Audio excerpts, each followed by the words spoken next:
제가 여러분들과 그 영화 주제곡 하나를 좀 함께 들어봤으면 좋겠습니다.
예, 잘 들으셨습니까? 네. 뭐 여러분 누구나 잘 아시는, 많이 들어보셨던 그런 음악이었을 것입니다. 1954년에 발표되었던 이탈리아의 작곡가 니노 로타의 아주 유명한 명곡 젤소미나의 테마로 알려져 있습니다. 뭐 이 영화 보신 분들 많으실 겁니다. 명배우 앤소니 퀸이 등장하지요. 아주 나쁜 남자로 등장합니다. 오토바이를 끌고 마을을 떠돌아다니며 차력사를 합니다. 그래서 막 그 쇠사슬을 끊기도 하고 하면서 근근히 먹고 살아가는 사람인데, 어느 마을에서 가난한 집의 딸 하나를 이렇게 돈 주고 사지요. 그 소녀의 이름이 젤소미나입니다. 약간 지능이 떨어지는 그 지적 장애를 가지고 있었습니다. 앤소니 퀸의 이름이 잠파노였습니다. 이 잠파노는 그 돈으로 산 젤소미나를 자기 오토바이에 싣고 다니면서 이제 서커스를 가리키고, 그 다음에 자기가 공연하는 동안 그 이제 음악을 하라고 그 트럼펫을 가리킵니다. 근데 이 나쁜 남자가 좋게 가리키면 좋겠는데 막 두들겨 패면서 막 그 가리키죠. 한마디로 난봉꾼이었습니다. 가는 마을마다 뭐 찝쩍거리고 싶은 여자가 있으면 찝쩍거리기도 하고, 괜히 술에 취해서 싸움을 벌이기 일쑤였고, 그 일을 따라다니면서 헌신적으로 그를 이렇게 섬기는 젤소미나를 두들겨 패고 아주 노예처럼 부려먹으면서 밤에는 또 성적 학대를 합니다. 그렇지만 술에 취해서 정신을 잃고 쓰러져 자다가 아침에 눈을 떠보면 젤소미나는 도망갈 줄도 몰라서 늘 그 옆에서 그를 돌보고 있었습니다. 거칠고 무식한 난봉꾼이지만 젤소미나에 대한 자신의 감정을 때때로 이해하지 못해서 혼란스러워하는 모습을 보이기도 했었습니다. 근데 영화가 중간에 그 잠파노의 친구인 마토라고 하는 그 서커스 하는 남자가 등장하면서 비극으로 치닫게 되지요. 마토는 젤소미나가 얼마나 아름다운 영혼을 가졌는지를 발견했고 그녀에게 늘 이야기하지요. 도망가라고. 이 나쁜 놈 밑에서 이렇게 있지 말고 너는 다른 데 가면 충분히 그 마음씨 곱고 예쁘니까 대접받고 살 수 있다. 그때 젤소미나가 이렇게 말하죠. 나 같은 게 무슨 쓸모가 있겠어요. 그러나 마토는 그녀에게 말해줍니다. 길가에 있는 돌멩이 하나도 쓸모없는 것이란 없어. 돌멩이가 가치가 없다면 모든 세상이 다 가치가 없는 거라고. 너 엄청나게 훌륭한 가치가 있다고. 그러면서 때로는 내가 도와줄 테니까 같이 도망가자고 얘기합니다. 하지만 젤소미나는 잠파노를 떠날 수 없었습니다. 어느 날 술에 취해서 잠파노와 마토가 싸움을 벌이게 되고 어지어치해서 밀쳤는데 그만 그 마토가 죽어버립니다. 그 눈앞에서 이런 비극적인 광경을 목격한 젤소미나는 그 충격 때문에 그만 정신줄을 놔버리게 됩니다.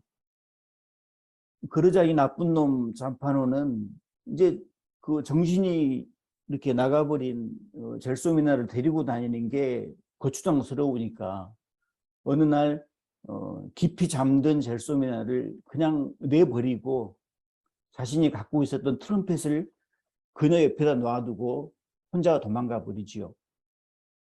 그리고 수년이 흘러서 어느 유랑극단과 함께 공연을 하러 다니던 잠파노가 어느 바닷가 마을에 공연을 하러 가게 됩니다.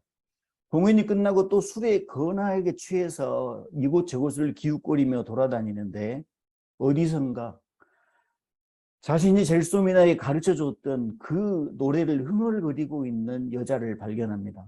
그리고 정신이 번쩍 들어서 달려가죠. 그 여자는 빨래를 널고 있던 그 동네의 안악이었습니다. 그래서 그 여자에게 물어봅니다. 지금 부르는 노래 누구에게 배웠습니까? 그러자 그 여자가 이야기를 해줍니다. 몇 년 전에 이 마을에 어느 실상한 여자 하나가 트럼펫을 들고 흘러 들어왔는데 하루 온종일 바닷가에 나가서 울면서 그 트럼펫을만 불고 있더라는 겁니다. 식음을 전폐하면서.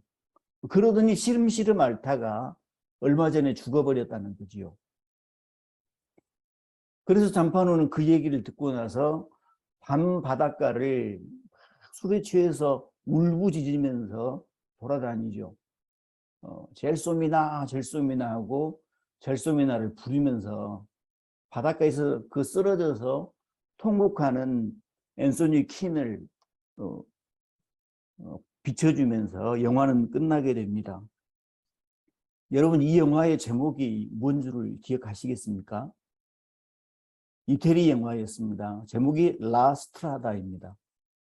한국말로 길이라는 뜻이지요. 왜 이 영화의 제목이 길이었을까? 저는 좀 철이 들어서 알게 되었습니다. 왜냐하면 저는 제 나름대로 해석입니다. 사람은 길을 통해서 길 위에서 자신이 가야 할 길을 보기 때문입니다. 인간은 누구나 길에서 인생을 배우면서 자신의 길을 찾게 되지요. 때로는 내가 걷고 있는 길이 잘못된 길이 아닐까 하는 의심을 품기도 하지만 어쨌든 일단 한번 접어든 길에서 빠져나가기도 쉽지가 않습니다. 그래서 과감하게 다른 길을 선택하지 못하면 뭐 어쩔 수 없이 지금 가고 있는 길에 적응할 수밖에 없습니다. 우리는 길 위에서 인생을 배우는 것 같습니다. 저는 성경에서 룻기를 가장 좋아합니다. 우리네 평범한 인생의 이야기를 담담하게 그려냈기 때문입니다. 룻기는 이민자의 이야기입니다.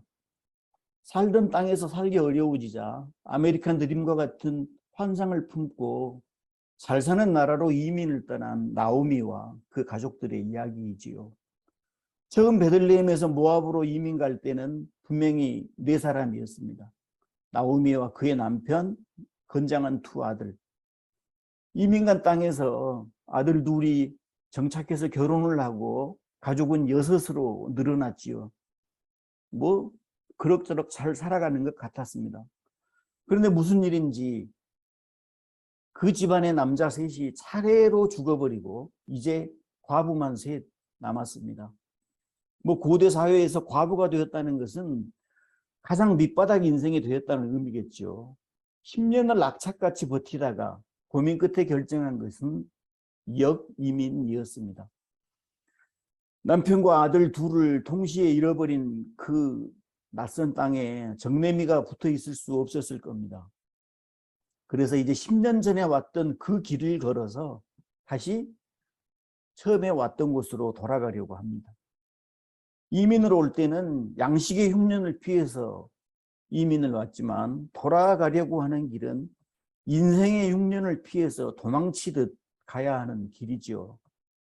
흉년이 지긋지긋해서 이민을 선택했지만 그보다 더한 인생의 흉년을 맞았고 이제는 고향의 양식이 그래도 조금 풍족하게 재배됐다라는 소문을 듣고 돌아가려고 일단은 마음을 먹었지만 하지만 돌아간다고 해도 내 삶이 채워질 수 있으리라는 기대는 또 가질 수 없습니다. 이민을 결정하는 것은 무척이나 힘든 일입니다.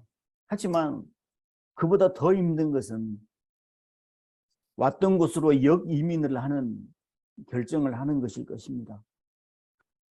나오미가 역이민의 길에 함께 가겠다고 따라 나선 두 며느리들에게 친정으로 돌아가라고 강국하게 호소하는 심정이 그래서 짐작이 됩니다. 자신은 이미 늙은 몸이기 때문에 잘 살아보겠다고 고향 친척 다 버리고 이민 가더니 결국은 서방 잡아먹고 아들 둘 잡아먹고 거지꼴이 되어 돌아왔구나 라고 하는 사람들의 비난, 조소, 수군거림 충분히 감내할 수 있었을 것입니다.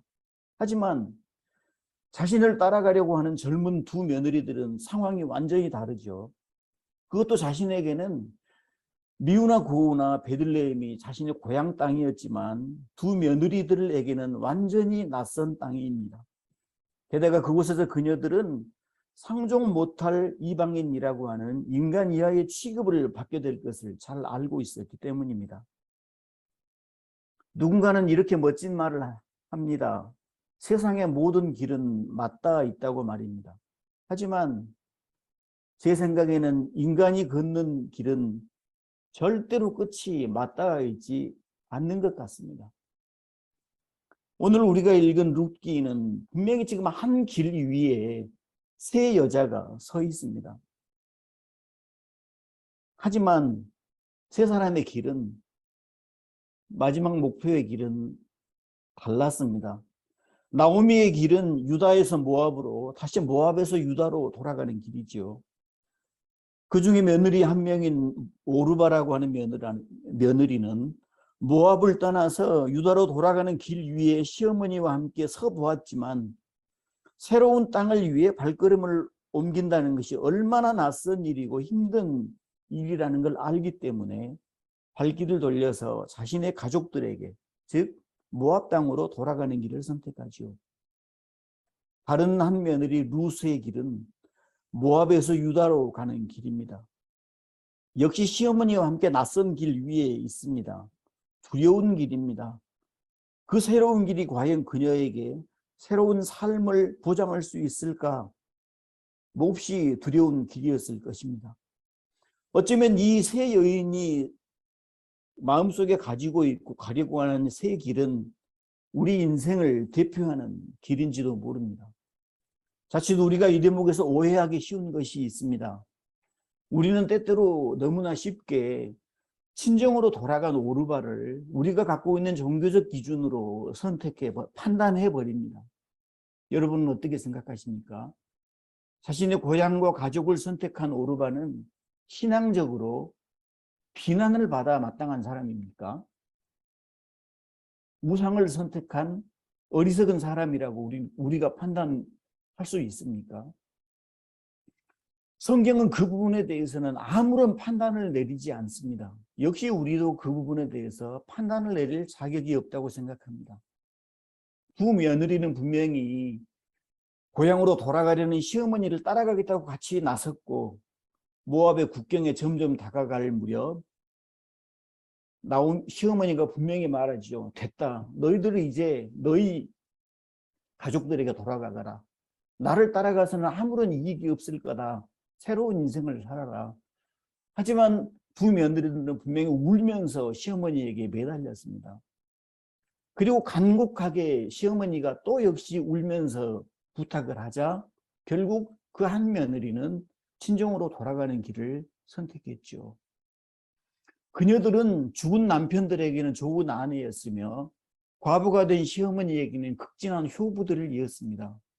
그래서 나오미는 착하디 착한 그 며느리들을 너희가 죽은 너희 남편들과 나를 한결같이 사랑해 준 것 같이 내가 믿는 하나님이 너희들을 그렇게 대해 주실 것이다 라고 축복을 빌어 주었습니다.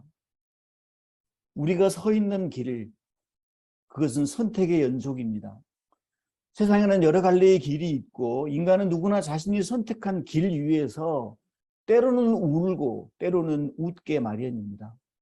누구는 사랑 때문에 환희를 겪게 되고 이별 때문에 괴로워하기도 하고 외로움에 질식하고 고독 때문에 몸부림치기도 합니다. 바닷가에서 희한에 빠져 울부짖는 잠파노의 모습으로 길이라는 영화는 끝을 냈습니다. 먼 길을 돌아와 이제는 자신이 선택한 길이 끝에서 절규하는 그는 시간을 거스릴 수 없는 숙명 앞에서 나약한 모습으로 허물어지고 맙니다. 그러나 그 잠파노의 모습이 때때로 저의 모습인 것도 같습니다. 흔히들 룻기의 주제를 헤세드, 은혜라고 말합니다. 저도 동의합니다. 제가 룻기를 좋아하는 이유는 그런데 신기하게도 룻기에는 하나님이 단 한 차례도 등장하지 않기 때문입니다. 룻기에서 하나님은 아무것도 하지 않고 있습니다. 그 흔한 기적을 베풀어 보이지도 않습니다. 꿈에 나타나서 이렇게 해라 라고 말씀하지도 않습니다. 하나님의 헤세드는 초자연적인 기적을 통해서 절대 발견되어지지 않고 있는 성경이 바로 룻기라는 책입니다. 그저 일상의 길을 걷고 있는 인간의 입을 통해서 간간히 고백되어질 뿐입니다. 그렇습니다. 하나님의 헤세드, 하나님의 은혜, 그것은 우리 인간이 걷고 있는 길 위에서 발견되어지고 고백되어질 뿐입니다. 어디 헤세드 뿐이겠습니까? 우리가 자주 쓰는 진리라는 것은 어떻고 구원이라는 것은 또 어떻습니까?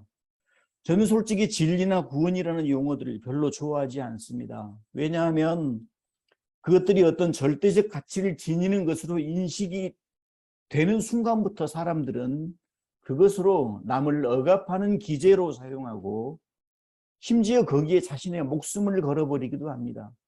남의 목숨을 쉽게 빼앗기도 합니다.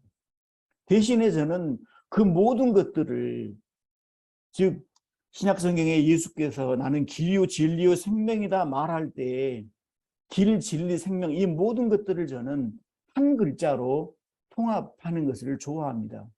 그것은 한자 도라는 글자입니다.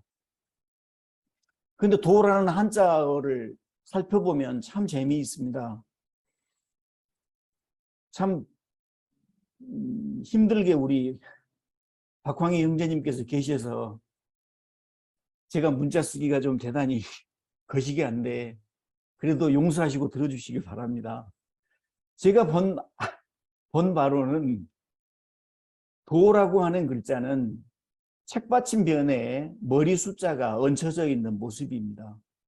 그런데 그 책받침변이 사실은 쉬엄쉬엄 갈 착이라고 하는 부수를 가진 상형 문자입니다. 이 글자의 모양이 어디서 왔냐면 사람이 머리카락을 흩날리면서 길을 걷고 있는 모습입니다. 그러니까 사람이 자기 길을 걷고 있는데 그 위에 머리 숫자가 얹혀져 있습니다. 즉 생각하면서 자기 길을 걷는 모습이지요. 그것이 바로 도입니다.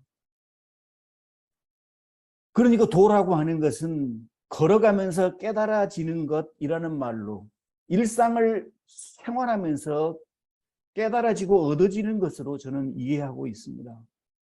그렇습니다. 진리, 구원, 도라는 것. 하나님, 이 모든 것은 다름 아닌 우리가 걷고 있는 일상의 길 위에서 내가 매일매일 걸어가는 길, 때로는 좌절하고 낙심하고 눈물을 흘리고 때로는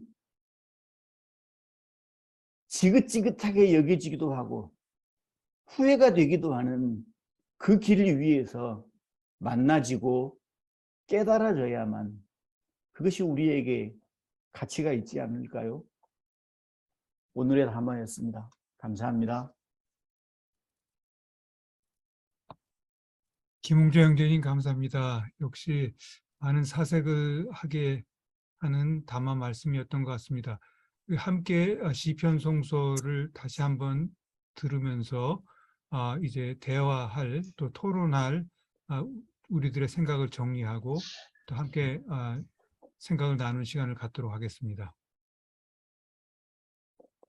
주님을 의지하는 든든한 사람이여 영원 후금 우뚝 솟은 시온산 닮았소라 주님이 감싸주는 영원한 백성이여 산들이 불러주는 예루살렘 닮았소라 의인의 땅 더럽히는 악한 권세 몰아내 삐뚤어진 거짓의 길 악인들 벌하소서 선하고 정직한 자 주은혜 베푸소서 오 주여 이 땅 위에 평화를 베푸소서.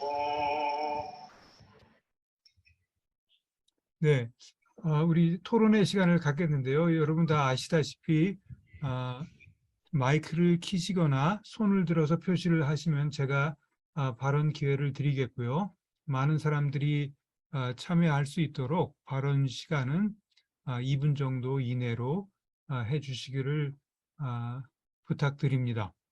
어떤 분이 먼저 말씀해 주실까요?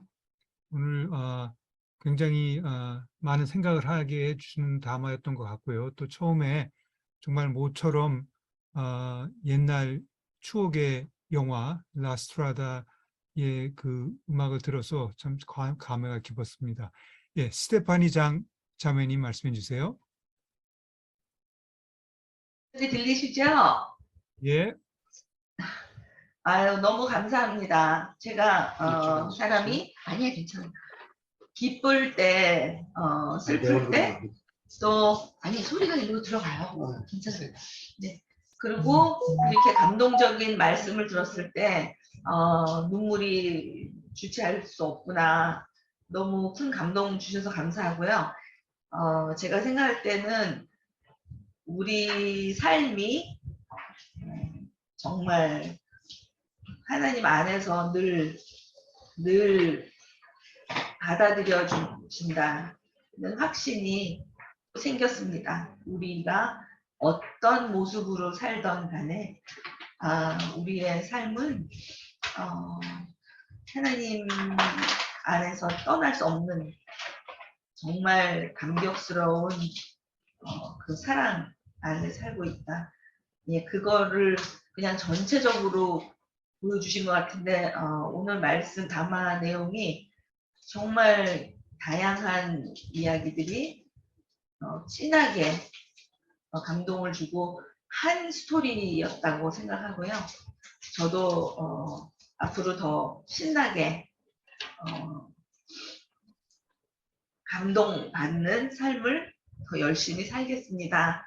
이런 생각을 했습니다. 진짜 감사합니다. 네, 감사합니다.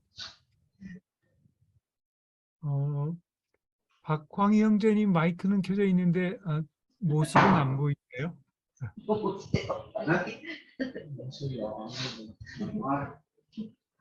예, 또 말씀해 주실 분 마이크를 켜시던가 손을 들어서 표시해 주시면 좋겠습니다. 예. 박광희 형제님, 저는 할 얘기가 없습니다. 예. 그러면 마이크를 꺼주세요. 아, 마이크, 아니, 예, 임원 형제님 부탁드립니다. 오늘 말씀 잘 들었고요. 룻기가 이야기인데 또 다른 이야기를 또 삽입하셔서 평행 구조를 이렇게 만드셔서 이야기를 해주신 게 참 좋았고요. 저도 룻기를 이야기를 생각하면서 느낀 점이 뭐냐면 길이라는 게 결국에는 난길을 가기도 하고 난길을 갈 수 없는 사람들은 길을 내서 가야 되잖아요. 그 길을 내서 가는 사람들의 이야기를 성경은 많이 다루고 있는 것 같아요.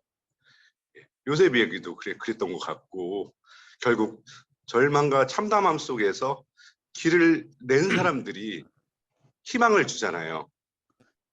그냥 적당히 잘 살고 행복한 사람들, 기득권들이 어떤 적선을 하고 나눔을 통해서 희망을 얘기하는 게 아니라 삶의 바닥을 경험하는 사람들이 길을 냈을 때 거기서 구원이 있고 거기서 희망이 있고 이런 게 저도 이제 구원이나 희망이란 말도 별로 좋아하진 않는데 예, 그런 지점들이 있지 않았나라는 생각이 들었고 역시 여성들이 또 구원의 단초가 되고 예, 구원의 근거지가 되지 않았나 이런 생각이 좀 들었습니다. 네, 임원 형제님 감사합니다. 우리가 걸어감으로써 길을 만든다. 그런 말씀이 상당히 인상적이고요. 사실 그 브라이언 맥클라렌이라는 그 신학자 분이 바로 그런 제목을 갖고 책을 쓰시기도 하셨죠. 그래서 어떻게 보면 우리 아둘람의 새로운 시도도 새로운 길을 걸어가면서 길을 만드는 그런 노력이 아닌가 그렇게 생각합니다. 이동규 형제님 말씀해 주세요. 예, 오늘 담화에 대한 소감 말씀드리겠습니다. 저번에 벌써 웃으시네요. 김웅재 형제님이 무슨 얘기할 줄 아시고. 저번에 제가 담화할 때 저보고 한 방이 있는 줄 알았는데 한 방이 없다라고 얘기를 하셔서 그러면 얼마나 오늘 한 방에 있는 얘기를 하시는지 내가 지켜보겠다. 벼르고 별러서 오늘 약속이 있었는데 약속도 취소하고 들어와서 주의 깊게 들었습니다. 근데 이런 생각이 들었어요. 아, 역시 담화 시간 제한이 중요한 게 아니라 30분을 하더라도 훌륭한 담화를 하니까 한 3분 들은 것처럼 시간이 지나가는구나. 그리고 또 하나는 우리 동네에서 우리 김웅재 사장님이 목회하시면 아, 내가 그 교회에 출석해야 되겠다. 아, 정말 그런 것 때문에 제가 지금 가나안 선교가 돼서 온라인 여기 나오고 있는데 정말 우리 동네로 이민 오든지 아니면 내가 브루스번으로 이민을 가서 저 교회를 좀 나가봐야 되겠다 이런 생각이 들 정도로 한 방에 있는 훌륭한 설교였다고 생각합니다. 예, 소감입니다. 네, 이동규 형제님 감사합니다. 정영민 형제님 손 드셨는데 발언해 주십시오. 우리 박항희 형제님 모니터로 제 목소리가 나갈 것 같습니다.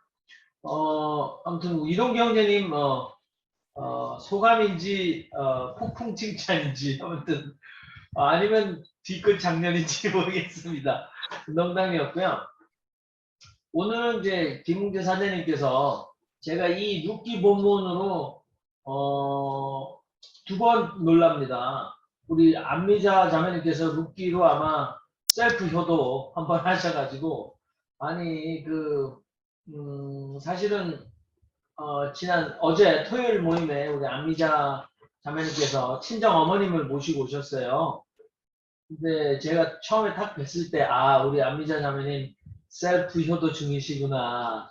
근데 그때 이제 안미자 자매님 하면 늘 마음속에 떠오르는 게, 내가 평생 교회를 다니면서 룻기서를 펴놓고 그렇게 셀프 효도를 해라 남편들이요 라고 이렇게 가르침을 주신 분이 저분이 처음이셨기 때문에 제가 너무나 잊을 수가 없거든요. 근데 오늘 또 김웅재 형제님께서 룻기를 통해서, 룻기의 주제가 은혜, 히브리 말로 헤세드인데, 룻기에서 헤세드는 어떻게 그러면 인간들에게 발현되고, 그 헤세드, 은혜라는 것이 어떻게 끼쳐지고 있는가라는 굉장히 심각한 질문을 해주셨고, 또 룻기에서 하나님은 어떻게 역사하고 계신가에 대한 진지한 질문도 또 해주셨습니다.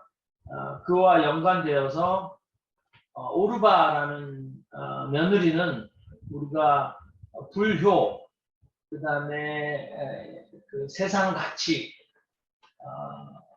구원의 은혜에 들어서지 못한 선택을 한 여인이라는 수천 년 지워지지 않는 그 꼬리표를 오늘 우리에게 진지하게, 이 여인이 자신의 고향집 가족들에게 돌아간 것이 정말 우리는 비난할 수 있나?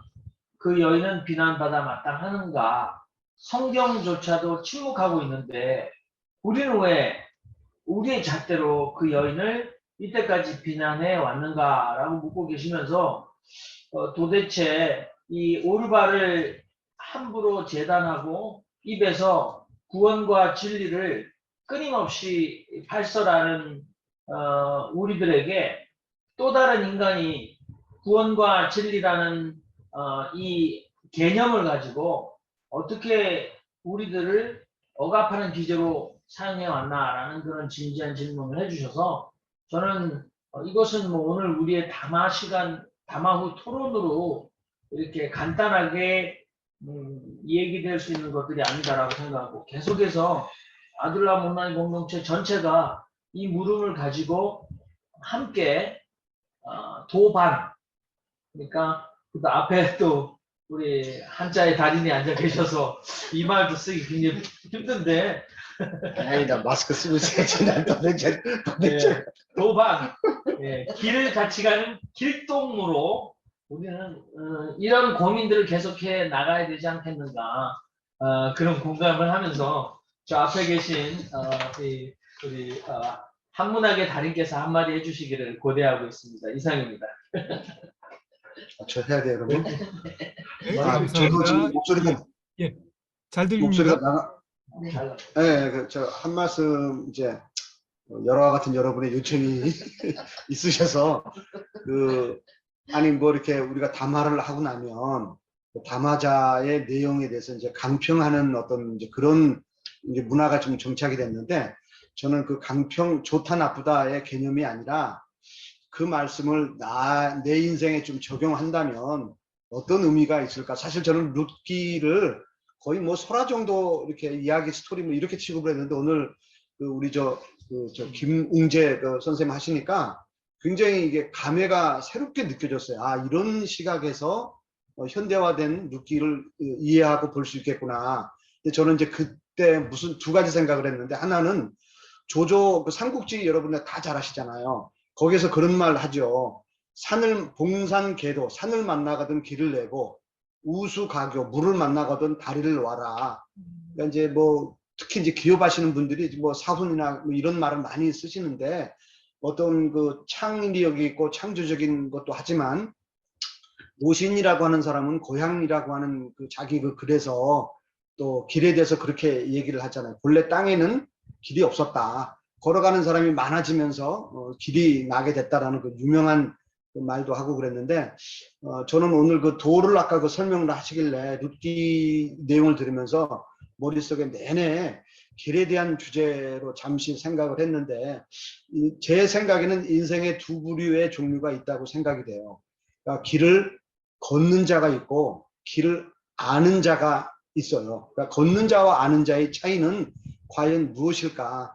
뭐 그런 어떤 나름대로 명제를 생각했는데, 뭐 정모 목사님이나 이렇게 여러분들이 좋은 그 말씀을 해주시니까 어제 안미자 그 자매님도 보면서 아, 룻기가 이렇게 우리 삶 속에 활용이 될 수 있구나 해서 좀 그 마음속에 참 큰 감동이 있었습니다. 그리고 그 우리 저 김은배 선생님 좋은 말씀 들어서 오늘 참 감동이었습니다.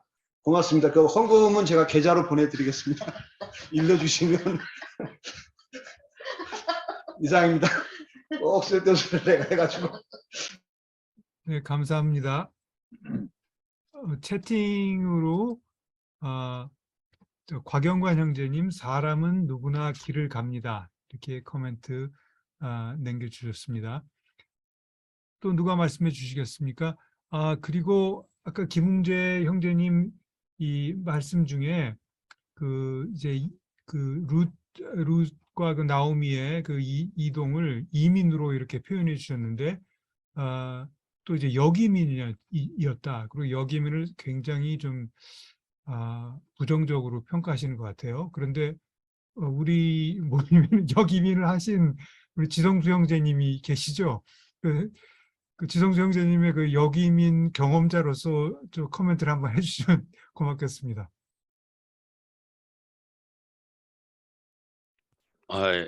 룻이 그 역이민 할 때는 임대주택이라는 것이 없어서 그랬던 것 같아요. 저는 다행히 임대주택이 있어서 편안하게 역이민을 했습니다. 근데 이제 오늘 말씀 들으면서 길을 생각해 봤더니요. 저는 그 어렸을 때 생각하면 한 가지도 즐거운 추억이 없어요. 어린 시절에. 아무리 생각해도 단 한 가지도 없어요. 어린 시절 참 좋았다, 아름답다. 그래서 이제 사춘기 그 하이틴 10대 때 그 팝송들을 많이 부르더라고요. 친구들이 영어 팝송. 근데 저는 팝송을 하나도 몰라요. 한 번도 그런 걸 불러볼 생각을 하지 않았고 그 당시에 늘 고등학교 때부터 수도사가 될 생각을 했었거든요. 뭐 그렇게 이제 삶이 어떤 면에서는 좀 어두웠고 진지하게 살 수밖에 없었죠. 이제 그런 길을 걷게 됐는데 그래서 이제 평생 이제 비주류의 길을 걷게 됐는데 어느덧 그 이제 인생이 이제 길이 이제 끝나는 지점, 종착점에 이제 가까워지는 지점이 됐어요. 물론 뭐 앞으로 뭐 50년을 더 살지, 뭐 20년을 더 살지 모르지만은 여하튼 대체적으로 볼 때. 그렇습니다. 근데 전 요즘 그 새롭게 배우는 게 있어요. 그러니까 제가 이제 도서관장 하다가 도서관 전부 다 오는 분들이 할머니들이 부른 거예요. 그래서 이건 내가 할 게 아니구나. 그래서 그만두고 이제 와이프만 이제 한글 학교를 하는데 이제 와이프가 가리키는 사람들이 다 80대 노인들인데 80대에 한글을 제대로 모르는 분들. 그럼 어떤 분들이라는 거 대강 감이 잡히잖아요. 이 사회 아주 기층 민족들. 근데 이제 매일 와이프가 그 사람들 가르치고 그 사람들한테 들은 얘기를 저한테 와서 해주는 거예요. 근데 그 얘기들이 정말 놀라워요. 이 사회 가장 기층 민중들이 그분들이 한 분 한 분 살았던 이 얘기들 예를 하나 들어볼게요. 10살 해방되는 날 10살 된 어린이가 느꼈던 감정. 그걸 어디서 듣겠어요? 10살 된 어린이가 해방된 날 아침에 그 분위기 그런 걸 얘기하는 거예요. 자기도 모르게 이제 그런 얘기하는 거예요. 근데 이제 이런 분들에게 들었던 얘기를 근데 전체적으로 결론적으로 보면 그분들이 삶을 얼마나 성실하게 살았는가, 얼마나 그 가족과 이웃과의 관계를 잘 했던가 하는 것이 가장 중요한 거더라고요. 네. 그래서 저는 많이 배우고 있습니다. 인생의 길이라고 하는 거는 결국 본인이 뭐 신앙이고 뭐 나발이고 뭐 아무리 따져도 자기가 얼마나 성실하게 잘 가느냐 하는 데 있다. 저는 그렇게 생각이 들었습니다. 예. 네, 감사합니다. 최요한 형제님 말씀해 주시죠. 예, 이번 비로 인해서 저 사무실이 침수가 됐습니다. 제 방은 괜찮은데 인터넷이 끊어졌어요. 그래서 제가 지금 휴대폰을 통해서 테더링으로 지금 하다 보니까 아까 김응재 사장님 말씀하시는 게 중간에 막 끊기더라고요. 저 잘 안 들렸어요. 근데 말씀을 잘 들었습니다. 그런데 길에 대해서 말씀하신 거 보면서 어떤 생각이 들었냐면은 여기 계신 분들은 모두 다 5억분의 1의 존재라는 거.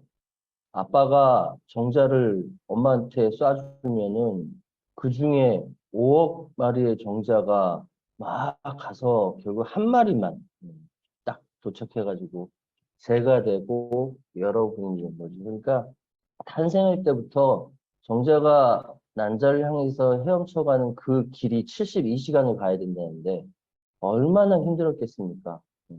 태어날 때부터 인간은 그렇게 길을 가는 존재고 가다가 다 헤치고 결국 도달해서 그 난자라는 그 뭐라고 해야 되나 천국을 만나게 되는 것처럼 여기 계신 모든 분들이 다 나름대로의 길을 가시고 마지막에 천국을 가실 걸로 저는 믿어 의심치 않습니다. 이상입니다.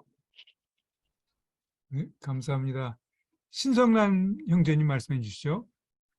예, 최유한 형제님 생물학 강의 잘 들었습니다. 오늘도 그 김웅재 형제님 역시 예상을 벗어나지 않고 좋은 담화를 들려주셨습니다. 저도 브리스베인으로 이사를 가야 되나 심각한 고민을 잠시 했습니다. 오늘 내용 중에 말씀하신 대로 에스더서에는 하나님이라는 말이 안 나오죠. 그러니까 하나님이 뭐 명령하신 것도 없고 뭐 간섭하신 것도 없고 그냥 열심히 사람들이 살고 있습니다. 또 이와 비슷한 성경으로 에스더서도 보면 하나님이라는 말이 안 나와요. 근데 이 룻이 그 시대에는 마태, 마가, 누가, 요한복음도 없었고 로마서도 없었고 뭐 없었습니다. 또 그에 대한 얘기 아무런 얘기도 안 했어요. 뭐 특별계시가 뭔지 계명이 뭔지. 그래도 그 자신의 주어진 삶 속에서 치열하게 살았죠. 그 아주 그 과부로서 얼마나 고단한 삶이었겠습니까? 나오미하고. 그런데 그 과정에서 자신들도 뭐 몰랐죠. 뭘 뭐 특별히 이룩해 놓은 것도 없고 그냥 짐 싸서 이제 고향으로 돌아가서 이삭도 죽고 참 피곤한 삶을 사는 이야기인데, 그러나 결국은 이런 삶을 통해서 룻은 자신도 모르는 가운데 예수님의 조상이 되었죠. 그러니까 우리 인간 역사는 뭐 엄청난 계명과 무슨 비법의 말씀이나 무슨 그런 것을 통해서 길이 이루어진 것이 아니라 이런 평범한 사람들, 민초들의 하루하루 고단한 삶을 통해서도 성실하게 사는 그 길을 통해서 룻에게 주어진 것은 저는 무엇일까 생각을 해봤습니다. 딴 거 없죠. 하나님께서 주신 이성과 양심, 그리고 시어머니하고 잘 모시면서 살아야 되겠다. 얼마나 소박하고 순수하고, 저는 그 삶이 너무 뭐 객관적으로 어떤 분은 뭐 그게 과연 뭐 그렇게 멋진 삶이냐 그렇게 이야기할 수 있겠지만, 당시 룻의 입장에서는 최선의 삶을 살았다는 느낌을 받습니다.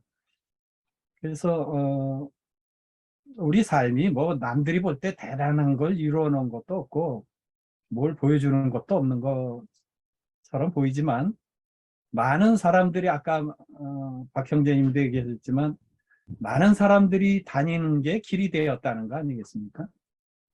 저도 또 우리 공동체도 그 많은 사람들이 공감하고 갈 수 있는 그런 길을 가는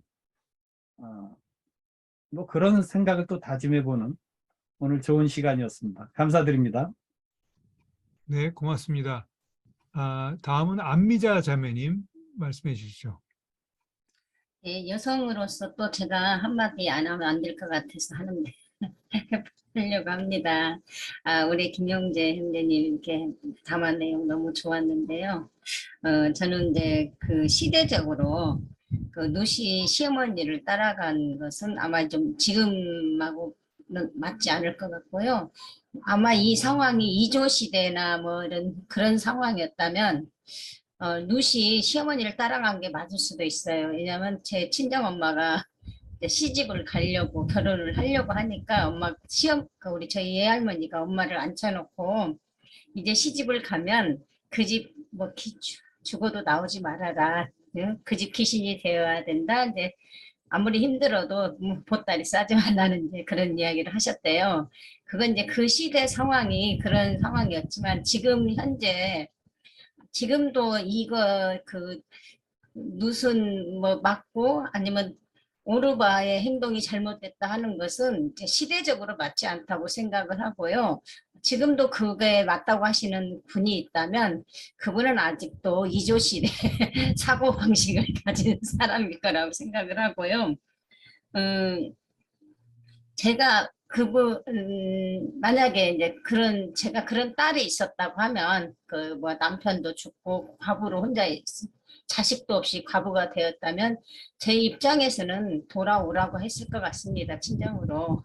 근데 그게 뭐 틀리다고 하신 분들의 입장은 본인의 딸이라면 그렇게 안 했을 거라고 생각합니다. 네, 감사합니다. 정말로 현실적인 현대에 맞는 재해석을 주셨습니다. 또 시간이 됐는데요. 한 분만 더 말씀하실 분 있으면 말씀을 듣고 안 계시면은 김웅재 형제님에게 마무리 정리와 기도를 부탁드리도록 하겠습니다. 예, 지금 제가 보기엔 네, 이현희 형제님 부탁드립니다. 예,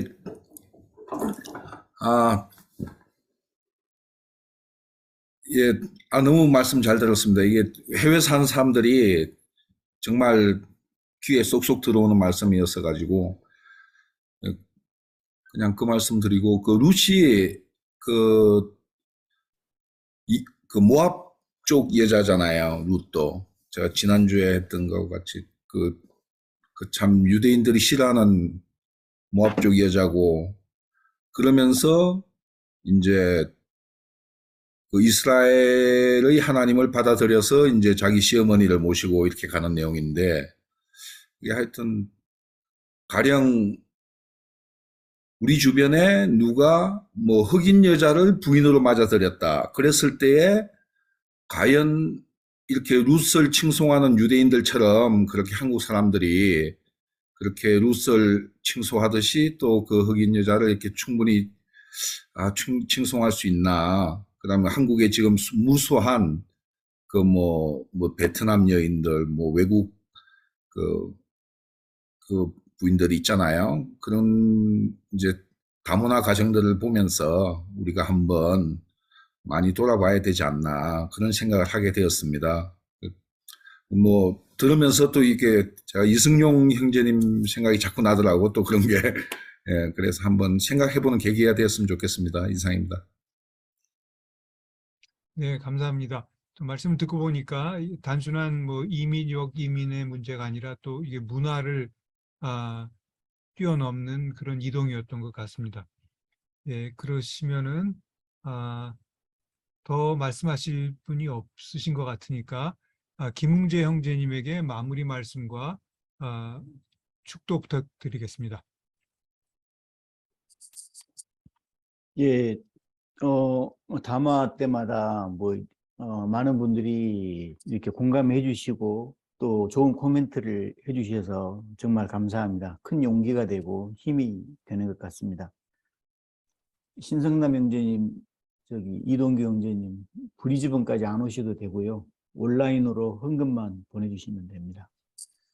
그리고 이제 끝나기 전에 한마디 더 붙인다면, 제가 사실 오늘 이 담화는 이제 제가 몇 년 전에 그 한인교회 목회를 하면서 성도들에게 이제 룻기를 전체를 이렇게 몇 달에 걸쳐서 이렇게 강의한 적이 있었습니다. 그때 저희 조그만 그 교회 성도들, 식구들 한 사람도 그 자기만의 독특한 이야기가 없는 가정이 없었습니다.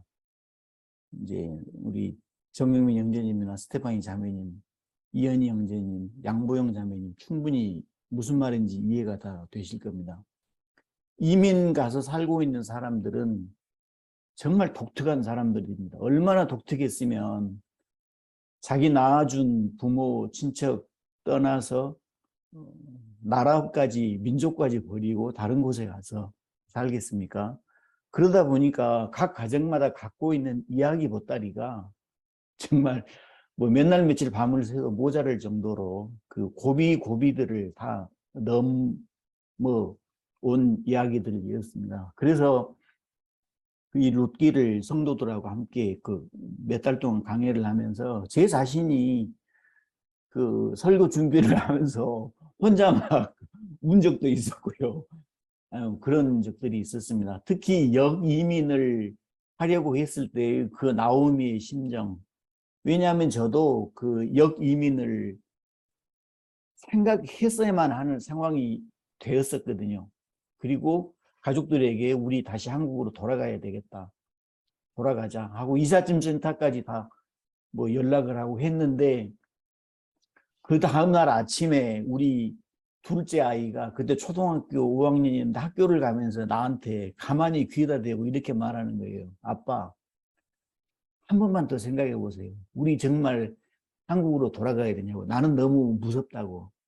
이제 여기서 막 재밌게 살려고 하는데 그러면서 이제 그 한 가지를 부탁을 하죠. 아빠가 아빠 쫓아냈던 그 목사님한테 가서 한번 우리 아이들을 생각해서 한 번만 살려달라고 부탁하면 안 되겠냐고.